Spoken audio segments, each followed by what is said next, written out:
ans, en 1961, l'institution d'aménagement de la Vilaine est née d'une forte volonté de 3 départements, Ille-et-Vilaine, Loire-Atlantique, Morbihan, réunis pour travailler sur le fleuve. À cette époque de reconstruction de la France et de grands chantiers, le barrage estuairien d'Arzal constituait une prouesse technique qui devait permettre de protéger contre les inondations et de donner de nouveaux champs à l'agriculture. Presque simultanément, l'usine de production d'eau potable est construite afin de profiter de l'opportunité de l'énorme volume d'eau douce créé par le barrage.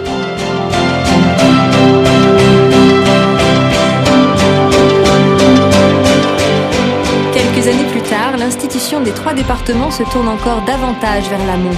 Car depuis les années 80 et 90, la qualité des eaux de la Vilaine se dégrade et devient un objectif prioritaire. Mais aussi en 1995 et 2001, le mythe de la protection infaillible du barrage d'Arzal tombe avec des inondations catastrophiques dont la violence avait été oubliée depuis 1936. Le travail est à repenser sur tout le bassin versant. En même temps, la loi décentralise sur la gestion des eaux et associe les acteurs locaux. Notre SAGE, schéma d'aménagement et de gestion des eaux, se profile dès la fin des années 90, prenant en compte les thèmes de la qualité, des inondations et des zones humides.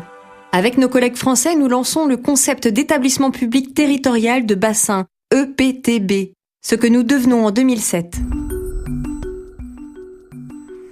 Les différentes thématiques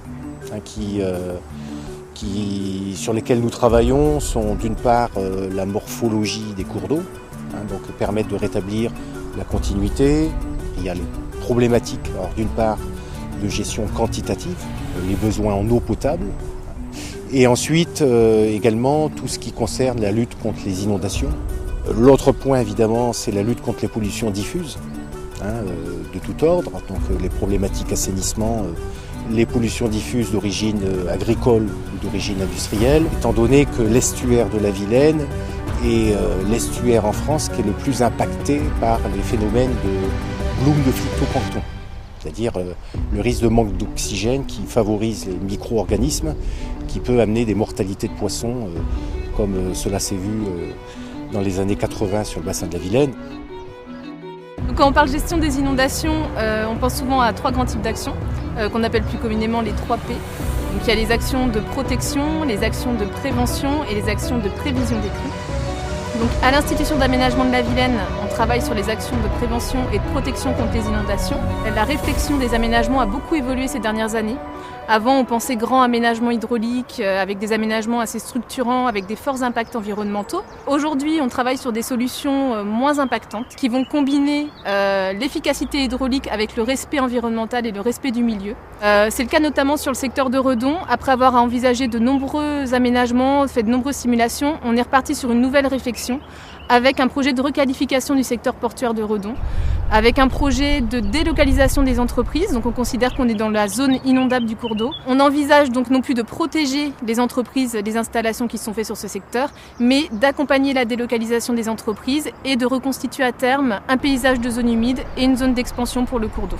On est aujourd'hui vraiment sur des projets globaux, avec une solidarité entre l'amont et l'aval du bassin et avec une solidarité entre les secteurs ruraux et urbains.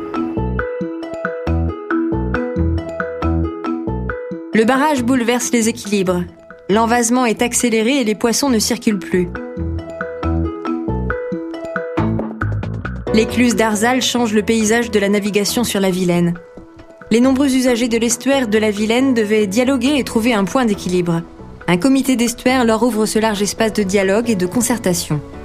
Le comité d'estuaire n'a pas pouvoir de décision, mais seulement pouvoir de proposition. Alors, quelle a été la principale réalisation ces dernières années ? Eh bien, c'est la construction d'un bateau, le Roche-Vilaine. C'est un roto-dévaseur qui permet de rendre plus accessibles certains sites de l'estuaire et qui permet par là d'en maintenir les usages. Le dragage s'effectue entre 6, 7, 8 heures pendant la marée. Ça va dépendre aussi du vent, du courant. Il y a des prélèvements d'eau. Il y a aussi un constat de l'évolution du panache lorsqu'on drague. Et les prélèvements sont bien sûr analysés par l'Ifremer, puisque c'est sous l'égide de l'Ifremer que se fait le contrôle. On traite des petits endroits qui sont nécessaires pour les professionnels et aussi la plaisance, et nous-mêmes à l'endroit du barrage d'Arzal, mais par rapport à la quantité de vase dans l'estuaire, ça représente vraiment très très peu. Entre 1960 et 2000, il y a eu 16 millions de mètres cubes de vase qui se sont accumulés dans l'estuaire de la Vilaine. On a mis en place un certain nombre de suivis sur la partie rive nord et aussi a mis en place une étude de modélisation qui est en train de se finaliser en 2012 et qui apporte pas mal de réponses à des questions qu'on se posait. L'objectif de cette étude, c'était vraiment de pouvoir mieux comprendre le fonctionnement de l'estuaire de la Vilaine et notamment de pouvoir tester différentes solutions pour permettre de maintenir les usages au niveau de l'estuaire de la Vilaine.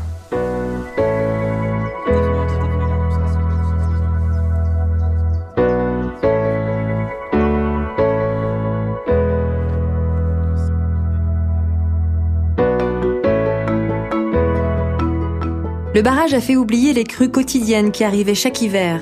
Les crues de forte intensité restent une menace qui s'est rappelée en 1995 puis 2001. Il faut désormais s'adapter et vivre avec les crues. Travailler sur tout le bassin est une nécessité, c'est le sens du premier programme, mis en œuvre et réalisé ces dernières années, et un autre est à nouveau en marche. Après les inondations de 1995 et 2001, la municipalité a pris le pari de préserver ce quartier que l'on appelle plus communément le quartier de la Digue.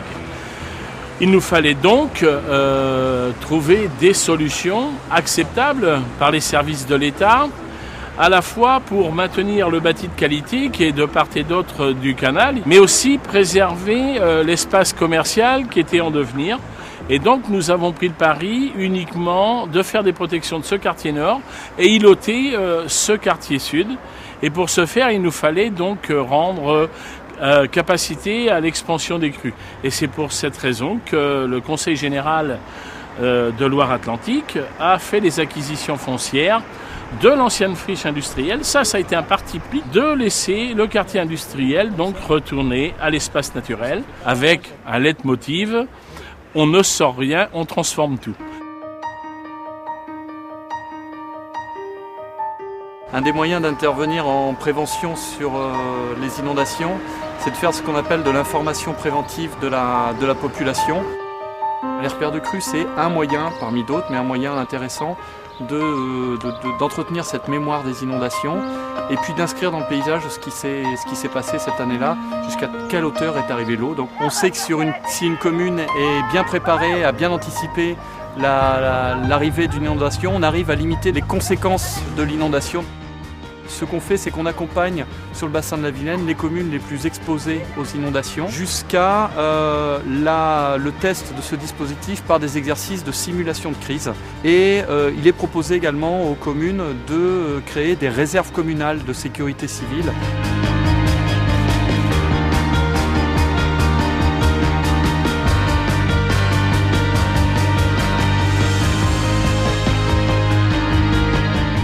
Le barrage a créé un volume d'eau douce qui semble inépuisable. Pourtant, cette réserve d'eau est menacée dès les années 80 avec une dégradation de la qualité comme partout en Bretagne. Mais une autre vulnérabilité apparaît, les éclusages, lors des épisodes de temps sec, rendent fragile la qualité de l'eau par l'entrée de la salinité marine. L'enjeu est énorme car l'usine sécurise un territoire qui héberge plus d'1 million de personnes. C'est le parachute de secours des producteurs d'eau du sud de la Bretagne. L'usine peut produire jusqu'à 90 000 m3 par jour d'eau potable et cette eau est distribuée à 6 collectivités clientes. Un des gros projets portés par l'IAV est la construction d'une nouvelle écluse anti-salinité au barrage d'Arzal qui permettrait d'éviter de perdre une grande quantité de ressources qui pourraient être très utiles, notamment pendant les périodes de sécheresse. L'usine et notamment tout le procédé de traitement sont dimensionnés pour traiter les eaux brutes de la Vilaine telles qu'on les analyse régulièrement. Maintenant, pour garantir la qualité du traitement en toutes circonstances, on met l'accent sur la prévention. Et c'est ainsi qu'on a installé 2 stations d'alerte, une au droit de la prise d'eau et une trentaine de kilomètres en amont, au pont de Cran. Ces stations permettent de mesurer en continu différents paramètres de la qualité de l'eau brute et ainsi de nous alerter en cas de pollution de la Vilaine et qui nécessiterait de mettre en place un plan de gestion de crise. Moins sous les projecteurs que la dégradation de la qualité, celle des milieux aquatiques, marais, zones humides, ruisseaux est tout aussi préoccupante. Nous nous sommes tout d'abord préoccupés des perturbations dues à notre barrage. Des passes à poissons ont été ouvertes et notre suivi et notre expertise sont maintenant reconnus. Le bassin de la Vilaine expose une biodiversité variée. Restaurer les marais, protéger les zones humides dans toutes les communes, inventorier et aider à renaturer les ruisseaux sont la mission quotidienne de notre EPTB. D'une façon générale, il faut restaurer la qualité écologique de l'ensemble de ce milieu qui est riche, mais qui est en danger. Et donc aujourd'hui, à la fois pour des besoins de qualité environnementale, mais aussi pour une exploitation qui soit, je dirais, intéressante sur le plan agricole, il est nécessaire de faire l'ensemble de ces travaux et d'en faire une programmation efficace sur les 5 prochaines années. Et a priori, aujourd'hui, on est très confiant.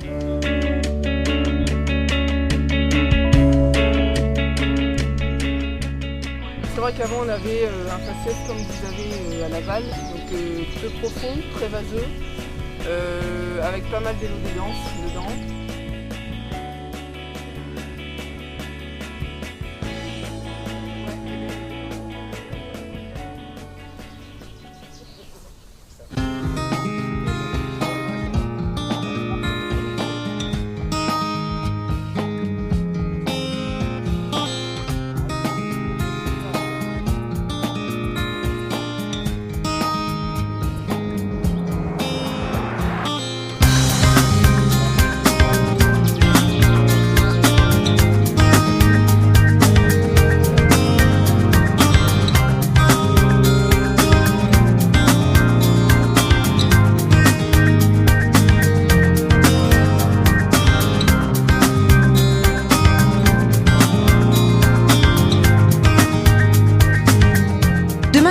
Continuer à faire face à tous ces défis.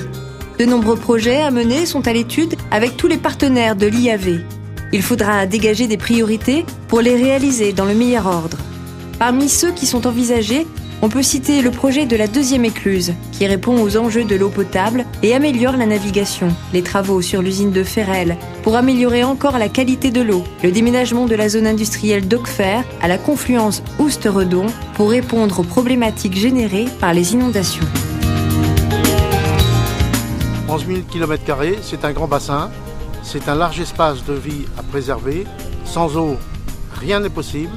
L'enjeu futur est de préserver ce grand espace au service d'un développement solidaire et durable. C'est le défi qui est à relever par toutes les collectivités et par tous les acteurs présents sur ce territoire. L'IAV est présent depuis 50 ans et sera présent dans les 50 prochaines années pour appuyer tous ses partenaires et être à l'écoute des acteurs du territoire. Nous voulons avec vous apporter notre énergie et notre expertise pour relever le défi d'une Vilaine vivante, fantastique espace de vie pour ses habitants.